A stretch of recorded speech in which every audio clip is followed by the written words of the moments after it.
அனைவருக்கும் வணக்கம். துலாம் ராசி நேயர்களுக்கு இருக்கும் மே மாதம் 1ஆம் தேதி முதல் 7ஆம் தேதி வரை உள்ள அடுத்த 7 நாட்கள் என்ன மாதிரியான நன்மைகள் எல்லாம் ஏற்பட இருக்கு, கிரக நிலைகளின் ரீதியாக அமையிருக்கும் சாதகங்கள் என்ன, பாதகங்கள் என்ன, மேலும் என்ன மாதிரியான முன்னேற்றங்கள் எல்லாம் ஏற்பட இருக்குது. குறிப்பா இந்த வாரத்தை பொறுத்த வரைக்கும் முக்கிய 3 கிரகங்கள் ஆட்சி பலம் பெற்று சஞ்சரிப்பதால் கோடீஸ்வர யோகம் ஏற்படக்கூடிய ஒரு தருணமா இந்த அடுத்த 7 நாட்கள் அமைஞ்சிருக்குதுங்க. அந்த வகையில் இந்த வார கிரக நிலைகளை ஆராய்ந்து பார்க்கும்போது மேஷத்தில் செவ்வாயும், ரிஷபத்தில் சுக்கிரன், புதன், சூரியன், குரு ஆகிய 4 கிரகங்கள் இணைந்து சஞ்சரிக்கிறாங்க. கன்னியில் கேதுவும், கும்பத்தில் சனி பகவானும், மீனத்தில் ராகுவும் சஞ்சரிக்கிறாங்க. இந்த கிரகங்களுடைய சஞ்சார நிலைகளை பொறுத்தவரை 3 கிரகங்களான செவ்வாய் மேச ராசியிலும், சுக்கிரன் ரிஷப ராசியிலும், சனி கும்பத்திலும் ஆட்சி பலம் பெற்று சஞ்சரிக்கிறாங்க. செவ்வாய் தனது சொந்த ராசியான மேச ராசியில்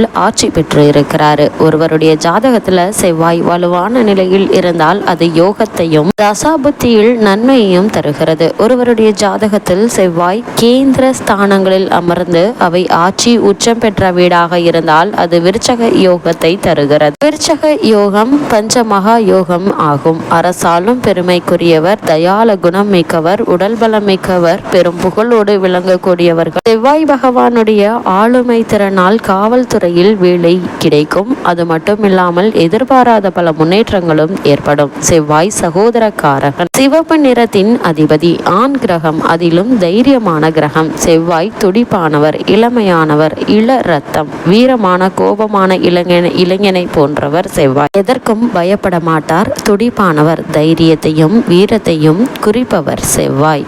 ஜாதகத்தில் செவ்வாய் நல்ல நிலையில் இருந்து செவ்வாய் திசை ஒருவருக்கு நடந்தால் தைரியம் அதிகரிக்கும். சகோதரர்களால் நன்மை கிடைக்கும். செவ்வாய் ரத்தத்திற்கு காரகம். செவ்வாய் பூமி காரகன் என்பதால் பூமி, வீடு, நிலம் வாங்கலாம். வீடு நிலம் கட்டி விற்பனை செய்வதன் மூலமாக நல்ல தொழில் வியாபாரம், அதிக லாபமும் கிடைக்கும். சுக்கிரனை பொறுத்த வரைக்கும் ராசி கட்டத்தில் 2ஆம் இடமான ரிஷப ராசியில் குரு, சூரியன், புதனுடன் இணைந்து சஞ்சரிக்கிறாரு.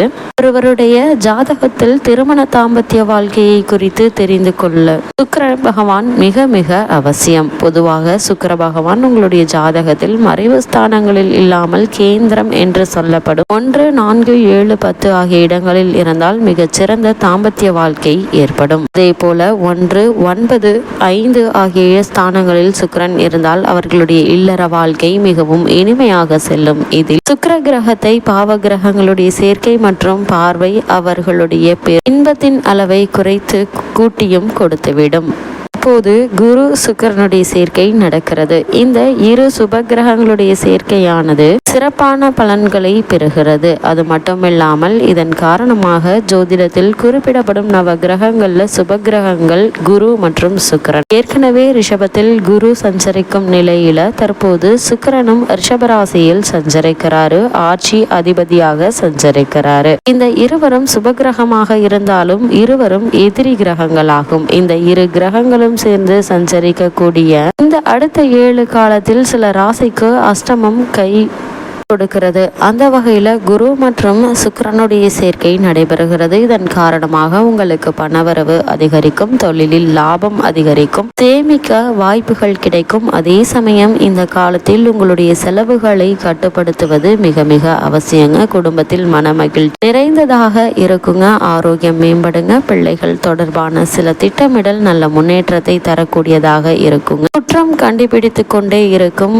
இந்த தருணங்கள்ல நல்ல ஒரு முன்னேற்றமும் ஏற்பட இருக்குது. குரு சுக்கிரனுடைய சேர்க்கையானது பல விதத்தில் சாதகமான பலன்களையே தரக்கூடியதா அமைஞ்சிருக்குதுங்க. 3வது கிரகமான சனி பகவான் கும்பராசியில் ஆட்சி பலம் பெறுகிறாரு. சனி என்பது கும்பராசியில் சிறப்பாக செயல்படும் கிரகம். கும்பம் என்பது சனியினுடைய மூலஸ்தான ராசி. இந்த இடம் ஒரு ஜாதகத்தின் எந்த கேந்திரத்திலும் இருந்தால் அந்த நபர் 5 மகாபுருஷ யோகங்களில் ஒன்றை பெற்றிருப்பார்கள். கும்பத்தில் உள்ள சனி ஒரு நபருக்கு சகிப்புத்தன்மையும் வாழ்க்கையின் கஷ்டங்களையும் சமாளிக்கும் திறனையும் கும்பத்தில் அடையாளங்களில் ஒன்றான இலக்குகளை அடைவதற்கும் சக்தியை அளிக்கிறது. இந்த வேலை வாய்ப்பு ஒரு நபர் ஒரு கூட்டு அழகு பற்றிய பார்வையில் உறுதியாக நிற்கும் திறனையும் அமைக்கிறது. அது மட்டுமில்லாமல் 9 கிரகங்களில் மிக மிக மெதுவான நகரும் கிரகம் சனி. பொதுவாகவே ஜோதிடம், ஆன்மீகம், பரிகாரங்கள் இவற்றிலெல்லாம் பெரிய அளவு நம்பிக்கை இல்லாதவர்கள் கூட சனி பெயர்ச்சி என்றாலே கொஞ்சம் அச்சப்படுவார்கள். ஒரு ராசியில் சனி நீண்ட காலம் இருப்பதால் அது ஏற்படுத்தக்கூடிய தாக்கம் மிக மிக அதிகம். சனி கொடுக்க எவர் தடுப்பார், சனி தடுக்க எவர் கொடுப்பார் என்ற சொற்றொடருக்கு ஏற்றவாறு 2.5 முதல் 3 ஆண்டுகள் வரை ஒரு ராசியில் இருக்கும் சனியால் கிடைக்கக்கூடிய நன்மைகள் ஏராளம். அதுவும் தனது சொந்த ராசியான கும்பராசியில் தற்போது சஞ்சரித்துக் கொண்டிருப்பதால் அவரால் ஏற்படும் சிரமங்கள் என்பது மிக மிக குறைவு. கும்பத்தில் சனி இருந்தால் பூர்வீக பெயர் சிறந்தவர், பெண் மற்றும் மதுவுக்கு அடிமையானவர், பொல்லாதவர், வஞ்சகமுள்ளவர், தீய நட்புக்கு இரையாவார், மிகவும் கெட்ட குணம் உடையவராக இருப்பார்கள். அறிவு, உரையாடல் மற்றும் பாரம்பரிய சட்டத்தின் மீது இவர்களுக்கு வெறுப்பு இருக்கும். பிற பெண்களிடம் அடிமையாக இருப்பது, பேச்சில் கடுமையாக நடந்து கொள்வது மற்றும் பல முயற்சிகளில் ஈடுபடுவார்கள் என்பது குறிப்பிடப்படுது. ஆனால் தற்போது தனது சொந்த ராசியான கும்பராசியில் சஞ்சரிப்பதால் ஏற்படும் அனைத்து இன்னல்களும் குறைந்து முன்னேற்றத்தையே ஏற்படுத்துவார் என்பதில் எந்த ஒரு ஐயப்பாடும் கிடையாது.